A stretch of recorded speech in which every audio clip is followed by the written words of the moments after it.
Então hoje eu quero compartilhar com vocês um pouco sobre sonhos. E eu quero ler na palavra do Senhor sobre sonhos no Egito. No Egito, o período do Egito para Israel foi um período de grande participação de Deus por meio dos sonhos.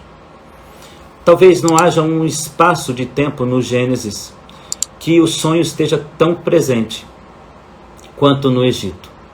A palavra do nosso Deus vai dizer que Faraó teve sonho, que Moisés viveu o sonho de Deus, que José teve sonhos, mas também o copeiro e o padeiro tiveram sonhos do rei, do Faraó. Também tiveram sonhos homens e mulheres durante todo o período do Egito. O Egito é um lugar de sonhos. A gente imagina que estamos passando por tão grande tribulação que não é possível sonhar, mas eu quero dizer para você exatamente o contrário. Porque Deus nos dá sonhos em momentos difíceis, para que possamos perceber a sua força, para que possamos nos fortalecer na força do seu poder. É possível sonhar sim, é possível sonhar sim no seu Egito. Cada um de nós está enfrentando um Egito diferente, uma parcela do mundo contra nós diferente. Cada um de nós está enfrentando um problema diferente, uma luta diferente. É o Egito de cada um de nós, é a cruz de cada um de nós. Nós muitas vezes não entendemos por que passamos por isso, mas sabemos que Deus passa conosco por esse processo. Deus nunca nos deixa sós nesse processo. E quando eu leio sobre o Egito, e eu vejo no Egito sonhos e sonhos e sonhos e sonhos, eu vejo que o Senhor está dizendo algumas coisas. Ele está dizendo primeiro que todo o processo do Egito tem um fim, porque o sonho é uma projeção do futuro. O sonho é uma projeção para aquilo que Deus está preparando. Então, quando Deus dá sonhos, Ele está dizendo, vai acabar, vai passar. Esse tempo vai passar. Esse período de Egito, de dor e de sofrimento vai passar. Quando eu vejo o próprio Deus sonhando no Egito, sonhando com a libertação do seu povo, sonhando e separando pessoas, sonhando em todo o tempo, levantando em todo o tempo sonhadores por meio dos seus sonhos, dos seus projetos para cada crente, para cada pessoa. Eu vejo um Deus nos motivando a sonhar, nos motivando a viver sonhos, nos motivando a viver sonhos nele, dele, a partir dele. Não despreze os sonhos que Deus tem te dado, porque você está na luta ou no Egito. Não jogue fora o sonho, porque Deus ainda vai realizar o teu sonho. Deus ainda vai alcançar o teu sonho. Falamos sobre isso nas últimas lives. E hoje eu quero falar sobre sonhar na prisão. E eu peço a você mais uma vez, que esteja sempre acionando os corações, na medida do possível, para que eu saiba que o áudio está chegando. Sonhar nas prisões. Ninguém mais do que José sonhou em prisões. Ele teve um sonho e por causa do sonho ele foi jogado em uma cova, em um buraco. E por causa desse sonho ele é levado à casa de outros sonhadores. José acredita no seu sonho e acredita no Deus que revela sonhos, e nós vamos falar disso agora em Gênesis capítulo 40. Nós vamos falar de um Deus que dá sonhos, que nos faz sonhar. Ele acredita nesse sonho, mas o Senhor leva até ele pessoas que vão sonhar também. E pessoas que vão sonhar no meio de um processo de extrema angústia, em uma prisão. E nós aprendemos então a primeira verdade sobre tudo isso. Não há processos sociais ou processos emocionais que impeçam o Senhor de nos fazer sonhar. Não há prisões emocionais ou físicas que impeçam Deus de agir. Nós às vezes vivemos prisões parcialmente emocionais, parcialmente verdadeiras físicas, e achamos que essas prisões impedirão o Senhor de nos trazer sonhos e projetos, mas não nos impedirão. Não são as prisões capazes de impedir o agir de Deus, a mão de Deus.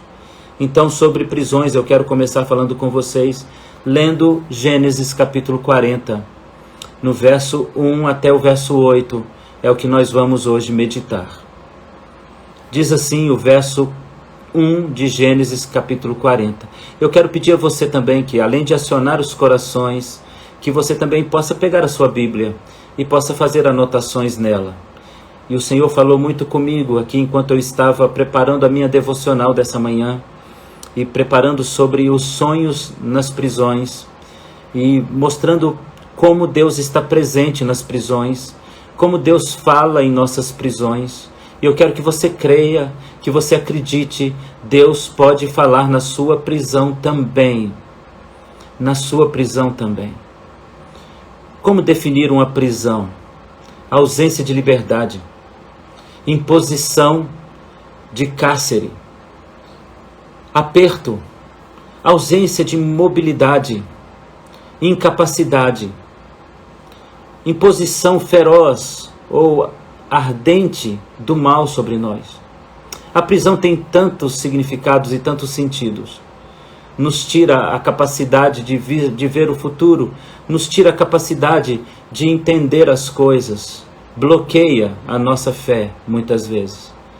Mas hoje o Senhor quer dizer para você e para mim que Ele é um Deus que entra nas prisões e dá sonhos. E dá sonhos. O Senhor fará você sonhar novamente. Creia nisso. Sandra, creia nisso. O Senhor te fará sonhar novamente. Os sonhos virão em suas prisões e em sua dor. Gênesis 40, eu vou ler cada verso e comentar cada um deles. E aconteceu depois dessas coisas, que o copeiro do rei do Egito e o seu padeiro ofenderam seu senhor, o rei do Egito. Indignou-se Faraó muito contra os seus 2 oficiais, contra o copeiro Mor e contra o padeiro Mor. Entregou-os à prisão na casa do capitão da guarda, na casa do cárcere, no lugar onde estava José preso. O capitão da guarda pô-lo a cargo de José, para que o servisse, e estiveram muitos dias na prisão. Ambos tiveram um sonho, cada um o seu sonho. Na mesma noite, conforme a interpretação do seu sonho, o copeiro e o padeiro do rei estavam presos na casa do cárcere. Veio José a eles pela manhã, olhou para eles e viu que estavam perturbados. Então perguntou aos oficiais de Faraó com que eles estavam no cárcere da casa do seu senhor, dizendo: por que estão tristes os vossos semblantes? E eles disseram: tivemos um sonho e ninguém há que o interprete. José então disse: não são de Deus as interpretações, e os sonhos? Contai-me, eu lhe peço. Então agora eu quero compartilhar com você uma reflexão sobre cada parte desse verso, desse capítulo 40, do verso 1 ao 8. Aconteceu depois dessas coisas, diz a Bíblia, que o copeiro e o padeiro ofenderam ao seu senhor, o rei do Egito. E no verso 2 diz que o rei do Egito ficou tão indignado que os colocou na casa da prisão. Eu quero lembrar a você que a tratativa, o assunto aqui, ele começa esboçando uma questão muito interessante. Nem sempre nossas prisões são processos que nós vivemos, que estão dentro de uma condição de inocência. Nem sempre. Nem sempre as nossas prisões são situações impostas pelo diabo em que nós não merecemos. De repente o Senhor começa a falar de uma prisão onde existem 2 indivíduos. Alguém que está na condição de inocente, servo de Deus, que é José. E alguém que está na condição de culpado. No caso, 2 pessoas que ofenderam seu Senhor, conforme diz o verso 1. O Targum de Jonatas nos diz algo que nós não sabemos até que ponto é verdade. Ele entende que o comportamento desses homens pode ter sido uma tentativa de envenenamento do seu Senhor. Talvez por parte do padeiro, que fora condenado depois, diz o Targum de Jonatas. Mas aqui há algumas coisas que eu quero partilhar com você, porque nós entramos às vezes em um processo de prisão, e esse processo de prisão é muitas vezes culpa nossa, do nosso comportamento que está inadequado. Primeira lição sobre o verso 1. Eles ofenderam o seu Senhor no seu trabalho. Veja, estar no palácio era uma projeção social. Estar no palácio era algo muito importante. Viver no palácio era algo que a pessoa só podia viver se ela fosse colocada naquele lugar, naquela condição. Estes homens estão sendo projetados socialmente. Eles estão sendo colocados em um lugar de honra, mas eles, por alguma razão, não respeitam a honra que lhes foi dada e eles se comportam de maneira inadequada. Eu quero dizer para você, então, algumas verdades sobre o nosso ofício e a importância do nosso ofício diante das pessoas. Entenda que a primeira coisa importante relatada nesse verso que nós devemos parar para pensar como nós estamos vendo a importância daquilo que fazemos. Quão importante pode ser aquilo que fazemos? Eu digo para você, tudo nessa vida, todo trabalho é digno e todo trabalho é merecedor de honra e todo trabalho deve ser visto com importância. A vida é um treinamento realizado em âmbito social. A vida é um treinamento para o Senhor nos levar para uma condição melhor na eternidade. Mas somos treinados em meio à sociedade. E a sociedade estabelecida por uma pirâmide de governo. E nós temos que aprender a nos submeter às autoridades. E nos comportar de maneira correta em nossas funções, em nosso trabalho. Porque veja, uma grande lição que está sendo dada aqui é de homens que foram projetados socialmente, estão em uma função social importante e se comportam como se não estivessem se agradando daquela função. Os trabalhos devem ser vistos assim. Sempre há alguém no comando, sempre há alguém sobre cada um. Nunca haverá, ou raramente haverá, uma condição onde não há alguém que esteja no comando. No livro de Romanos, no capítulo 13, o apóstolo Paulo, vivendo debaixo de um momento de grande angústia, Nero está colocando ele na prisão. Nero é um homem ímpio e mau, mas ainda debaixo daquela condição, o apóstolo Paulo escreve: sujeitai-vos a toda a autoridade, porque não há nenhuma autoridade que não tenha sido colocada por Deus. Então o que nós encontramos aqui é uma lição sobre dar importância àquilo que fazemos. Aquilo que fazemos deve gerar em nós um sentimento de orgulho e deve gerar em nós um sentimento de responsabilidade e deve gerar em nós um sentimento de reciprocidade. Nós devemos sempre viver entendendo que aquilo que fazemos para servir alguém e devemos fazer da melhor maneira possível. A palavra do nosso Deus diz: tudo aquilo que vier à sua mão, faça conforme as suas forças. Não culpe a Deus pela sua falta de aplicabilidade profissional. Não culpe a Deus pela sua falha na sua aplicação profissional. Não culpe a Deus porque você não está vivendo um projeto de vitória, porque você pode estar sabotando o seu trabalho. Hoje, nessa manhã, então, o Senhor falou no meu coração e eu quero compartilhar com você. Não seja sabotador do seu trabalho. Não seja você o indivíduo que vai sabotar a sua projeção social.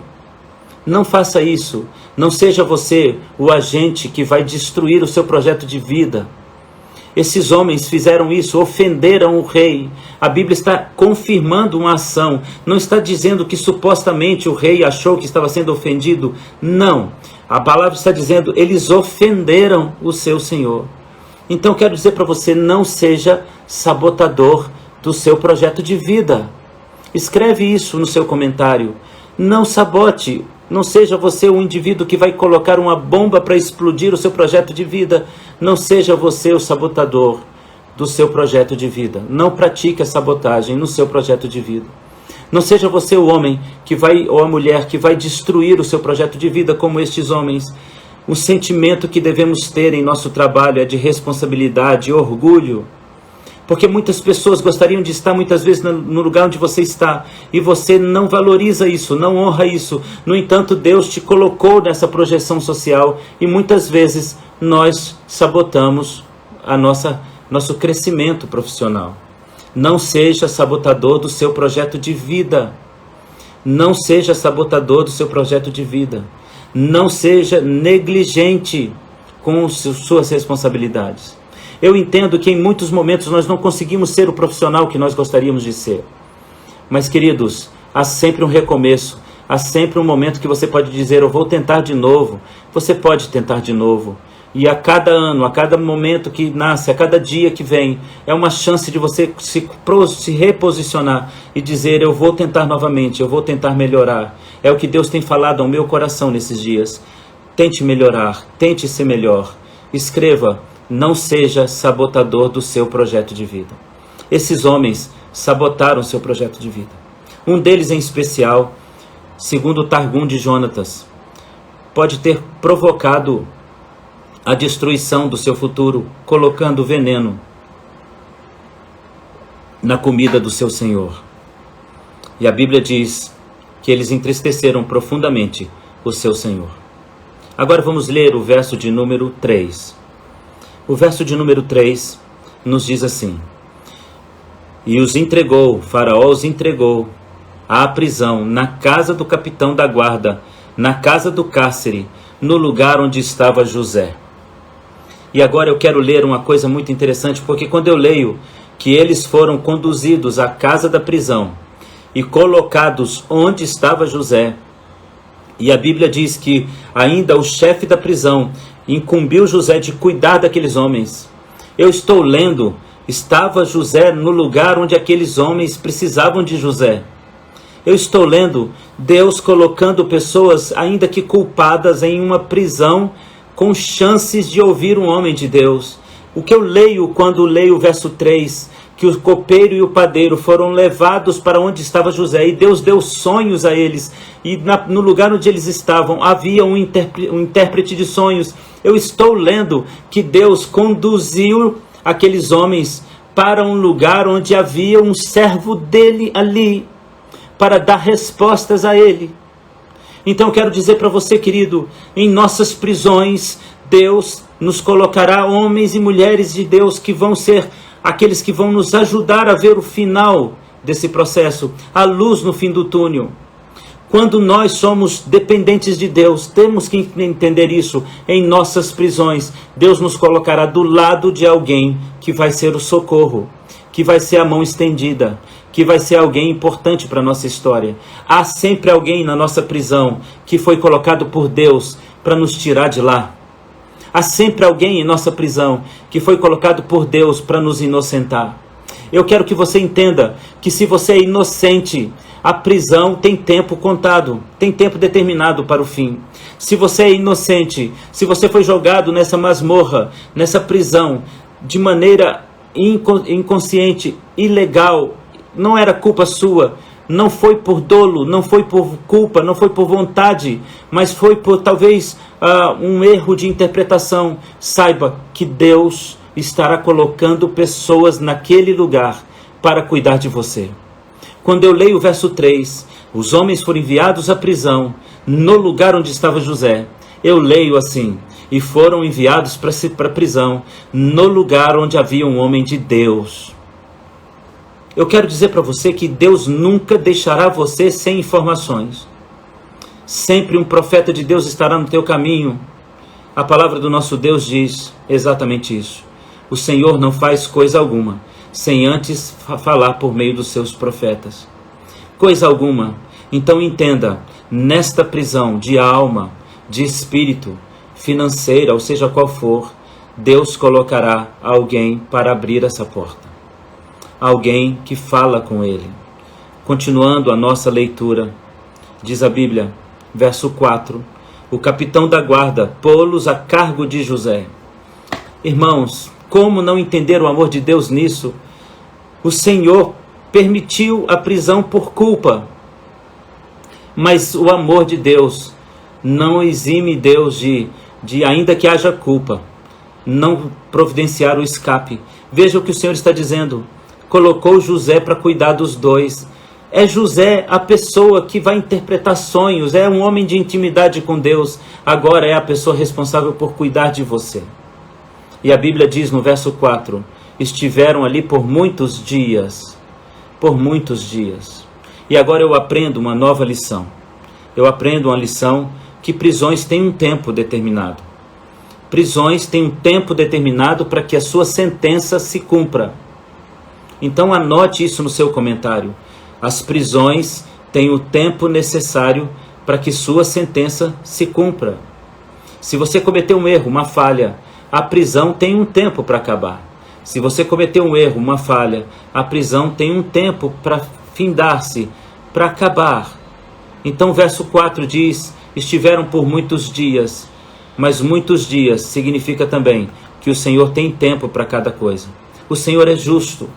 O Senhor é justo e Ele vai permitir que a prisão tenha um tempo que está dentro da qualificação do seu crime, da qualificação do seu erro, da qualificação da sua falha. Nunca além. A palavra de Deus nos diz em Provérbios 16:11, peso justo e balança justa são o julgamento do Senhor.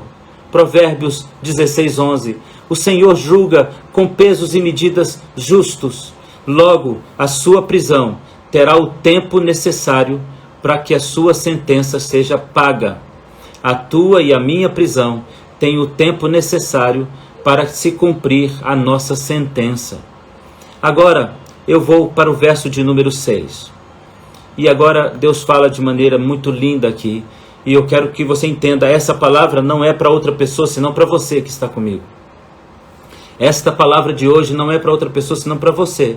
Deus simplesmente mobilizou alguma coisa nos céus e na terra para que nós estivéssemos juntos agora, para falar com você.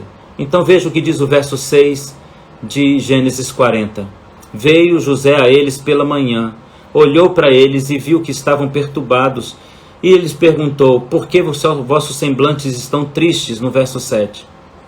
Eu me peguei aqui hoje de manhã e fiquei, meu Deus, como isso é lindo. Olha o que a Bíblia está dizendo. Deus está dizendo que homens e mulheres de Deus são sensíveis à dor alheia. Homens e mulheres de Deus são sensíveis à dor do outro. A palavra de Deus está dizendo que um homem de Deus, ainda que preso, ainda que em situação de angústia, ainda que em situação de prisão emocional, ou seja qual ela for, ele consegue olhar para o lado. E hoje eu quero me perguntar e perguntar a você: onde estão aqueles que se importam com o outro? Porque parece que nós estamos apenas olhando para o nosso umbigo. Nós estamos apenas olhando para nós mesmos. Nós precisamos entender uma verdade que está no livro de Jó. A palavra de Deus diz assim no livro de Jó: e o Senhor mudou a sorte de Jó quando ele orava pelos seus amigos. Jó estava vivendo uma catástrofe. Jó estava vivendo um caos, mas ele orou pelos amigos. Mesmo no caos, ele tinha um olhar para o lado. Ele olhava para quem estava do seu lado. Ele conseguia ver quem estava do teu lado. E eu pergunto a você: por que nós não conseguimos isso? Por que nós só olhamos para a nossa dor? Existe alguém do teu lado que precisa do teu olhar de atenção, do teu olhar de misericórdia. Eu gosto de algumas partes da Bíblia sobre isso. E eu quero ler basicamente duas histórias que eu gosto demais. Atos, no capítulo 27, nos conta o naufrágio vivido por o apóstolo Paulo. Nesse naufrágio, diz a palavra de Deus, que Paulo sabia exatamente quantas pessoas estavam naquela embarcação. Exatamente quantas pessoas estavam naquela embarcação. A palavra nos diz que Paulo sabia o número exato das pessoas que estavam naquela embarcação. Não é porque ele parou depois da catástrofe e ficou contando as pessoas, mas é porque ele se relacionou com todos os que estavam naquele barco. Ele gerou relacionamento com todos. Então, quando a Bíblia fala do naufrágio de Paulo, ela fala que Paulo sabia que naquele lugar havia 270 pessoas. Ele contou, porque ele viveu com cada um deles na viagem. Ele se relacionou, ele olhou para o lado. Quantas pessoas estão vivendo sua viagem nesse mundo e simplesmente ignoram a vida ao seu redor? José está preso, meu querido, está preso injustamente. Aqueles homens estão presos justamente, por razões justas. Mas José consegue olhar para o lado e ver a dor do outro. E ele olhando para o lado, ele percebe a dor do outro. E ele então se achega a eles e diz: por que vocês estão tristes? É uma pergunta que nós deveríamos fazer constantemente. nós deveríamos mostrar constantemente essa pergunta, deveríamos revelar essa pergunta constantemente às pessoas, porque deveríamos nos preocupar com quem está do nosso lado, porque quando fazemos isso, é que o Senhor olha também para nós. Eu costumo dizer que enquanto a sua mão estiver fechada, Deus não tem espaço para te dar alguma coisa. Enquanto a sua mão está fechada, Deus não tem aonde colocar a bênção. Abra a tua mão e haverá um espaço para que Deus coloque em suas mãos algo importante. Olhe para o lado, perceba quem está sofrendo com você a mesma luta, a mesma dor. Porque nossa falha como cristãos, muitas vezes é não olhar para o lado, viver a nossa vida no orgulho, na ignorância, viver a nossa vida no egoísmo emocional. Só por nós, somente nós importamos para nós mesmos. Eu vejo Deus falando de uma maneira tão linda. E olhando para o livro de Atos, no capítulo de número 8, eu vou encontrar uma outra história maravilhosa, sensacional. Eu vou encontrar a história de Filipe, o diácono Filipe. Ele está caminhando quando o Espírito Santo mostra para ele um eunuco que está em uma carruagem real. E a Bíblia diz no verso de número 29 do capítulo 8 de Atos, que o Espírito Santo disse para Filipe: se aproxime da carruagem. Deixa eu dizer uma coisa para você. As vidas só podem ser transformadas quando há proximidade das pessoas. Quando você se coloca no lugar das pessoas. Então Filipe se aproxima. Não há como restaurar vidas à distância. A distância que me refiro não somente física, também física, mas a distância emocional. Se você não se colocar no lugar da pessoa, dificilmente você será usado para restaurar essa pessoa. Você precisa primeiro fazer como Filipe, ouvir a voz do Espírito que diz: se aproxime daquele que está perdido, se aproxime daquele que, ainda que esteja numa carruagem real, está perdido, não sabe para onde vai, não sabe como vai, não sabe o que vai fazer, lê, mas não entende nada da palavra do Senhor. Se aproxime. E a palavra do nosso Deus diz que ele se aproximou e fez uma pergunta: você entende? E aquele homem diz: como poderei entender se não há quem possa me explicar? Em outras palavras, ele está dizendo: como poderei entender sozinho se alguém não entra na minha história e se alguém não entra para explicar? Então ele convida Filipe e diz: entra comigo em minha carruagem. Filipe entra e a palavra de Deus diz que eles vão falando da palavra do Senhor até encontrarem água. Querido, o que a Bíblia está nos ensinando é que tudo muda quando nós entramos na história do outro, quando nós nos projetamos na história do outro, quando nós geramos essa empatia, quando nós participamos da vida do outro. Aí nós começamos um processo de transformação no outro e em nós também, no outro e em mim também. Quando eu permito que alguém se aproxime da minha vida e entre na mesma carruagem da minha história, quando eu entro na história de outro alguém, na carruagem da vida de outra pessoa. José entra nessa história. José brilhantemente entra nessa história. E então ele faz uma pergunta e aqueles homens dizem: tivemos um sonho terrível. Tivemos um sonho terrível. Agora eu quero aprender outra coisa com essa lição. Nós temos ali dois homens, um é culpado, que é o padeiro, o outro não, que é o copeiro. Acusados do mesmo crime, segundo o Targum de Jonatas, um livro hebreu. Um é inocente, o outro não. Aparentemente é essa a realidade. O ato de um é menor do que o crime do outro. Mas então eles têm o mesmo sonho de angústia, de terror. E eu aprendo uma lição aqui. O sentimento de culpa nos faz olhar para a vida sempre como Deus nos acusando, sempre como Deus olhando para nós com olhar de ira. O sentimento da culpa projeta dentro de nós um entendimento de que tudo é ruim. E até os sonhos que Deus dá são sonhos ruins.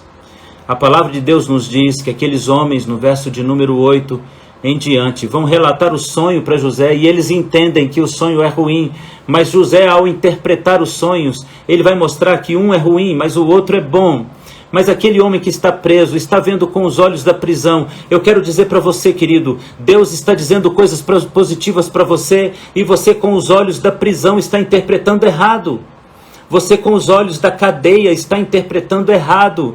Deus está dando para você hoje a chance de rever os seus sonhos, a chance de sonhar sonhos de Deus na prisão, na sua prisão da inocência, da ausência de culpa. Você vai viver sonhos e tem que ver de maneira positiva, porque os sonhos que Deus dá ao justo em suas prisões são sonhos de libertação. São sonhos para promoção, são sonhos para livrar do mal. Então entenda, é exatamente isso que Deus está fazendo. Mas o copeiro interpreta com o olhar da prisão. Pare de interpretar o sonho com o olhar da prisão. Em nome de Jesus, olhe para a tua vida com o olhar de Deus. Olhe para a tua vida com o olhar do Senhor. Pare de olhar para a vida com o olhar das prisões. Amém? Coloque aí no seu comentário, eu vou olhar para a vida com o olhar de Deus e não das prisões. Escreva na sua Bíblia, eu vou olhar para a vida com o olhar de Deus e não das minhas prisões. As prisões influenciam a nossa interpretação. Você entende isso? Porque um daqueles homens teve um sonho e ele interpretou como terrível, mas era um sonho de salvação. Sonhar com a volta de Jesus é um sonho de salvação. Sonhar com o Senhor permitindo que a gente veja o julgamento final é um sonho de salvação, mas no meio da prisão, olhando com o olhar da prisão, nós vamos sempre interpretar como algo ruim e negativo. Mas veja, não olhe para o sonho de Deus com o olhar de prisão. Olhe para o sonho de Deus com o olhar de Deus. E o verso de número 8, José diz algo maravilhoso. Ele diz para aqueles homens, me contem o sonho. Porventura não é Deus aquele que dá os sonhos e a interpretação? E isso para mim é lindo, porque a Bíblia está dizendo, você está numa prisão como eu, mas é Deus quem nos dá sonhos, mesmo na prisão. Eu quero dizer para você, que na tua prisão, Deus dará sonhos, restaurará sonhos e te dará sonhos. Não olhe com o olhar da prisão, olhe com o olhar da salvação. Olhe com o olhar da salvação e da misericórdia. Na tua prisão, olhe com o olhar de Deus. Não olhe para a vida com o olhar da prisão. Olhe para a vida com o olhar de Deus. É possível sonhar em nossas prisões. Aleluia. É possível sonhar em nossas prisões. Queridos, quando Deus falava isso comigo hoje, então meu coração ele se encheu de alegria para eu compartilhar com vocês. Quando eu lia esse texto de Gênesis no capítulo 40, eu tinha tantas coisas para compartilhar, que eu preferi passar uma parte e depois outra parte. Porque na realidade, as prisões nos condicionam à nossa humanidade. A prisão nos empurra para a nossa humanidade. Quando estamos presos emocionalmente, nós ficamos presos na nossa incapacidade, impotência. Mas o Senhor quer que você veja que Ele te vê de maneira diferente. É possível sonhar na prisão. E na sua prisão, Deus colocará homens que estarão ali para te ajudar a sair dela. Para te ajudar a olhar para a tua prisão de uma maneira diferente. A palavra do Senhor nos diz assim, se o nosso inimigo vem por um caminho contra nós, por 7 caminhos ele fugirá de nós. Se o nosso inimigo vem por um caminho contra nós, por 7 caminhos ele fugirá de nós. Em outras palavras, Deus está dizendo, se o mal se levanta contra você, o Senhor se levanta 7 vezes mais forte a teu favor.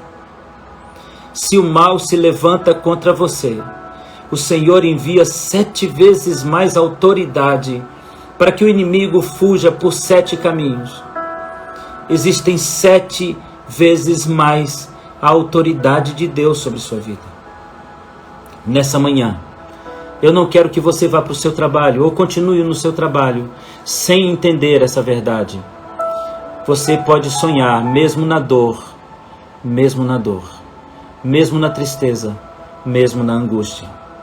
Porque o Senhor teu Deus é um Deus que dá sonhos, é um Deus que revela. Que o Senhor te abençoe. Que o Senhor te abençoe e te guarde. Que o Senhor levante o seu rosto sobre cada um de vocês e dê a paz a vocês.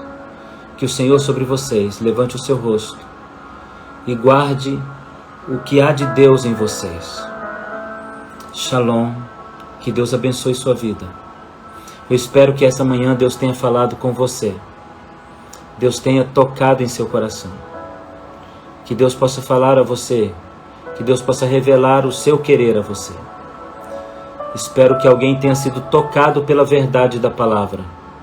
Deus é com você. E eu quero dizer especialmente a vocês, Gabriele, Rita, Carla, Márcia, Jesus ama vocês.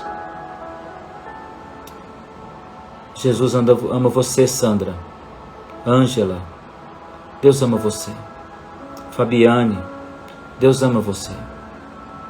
Você pode sonhar, mesmo na prisão da dor. Que Deus abençoe sua vida grandemente. Shalom. Deus te abençoe poderosamente.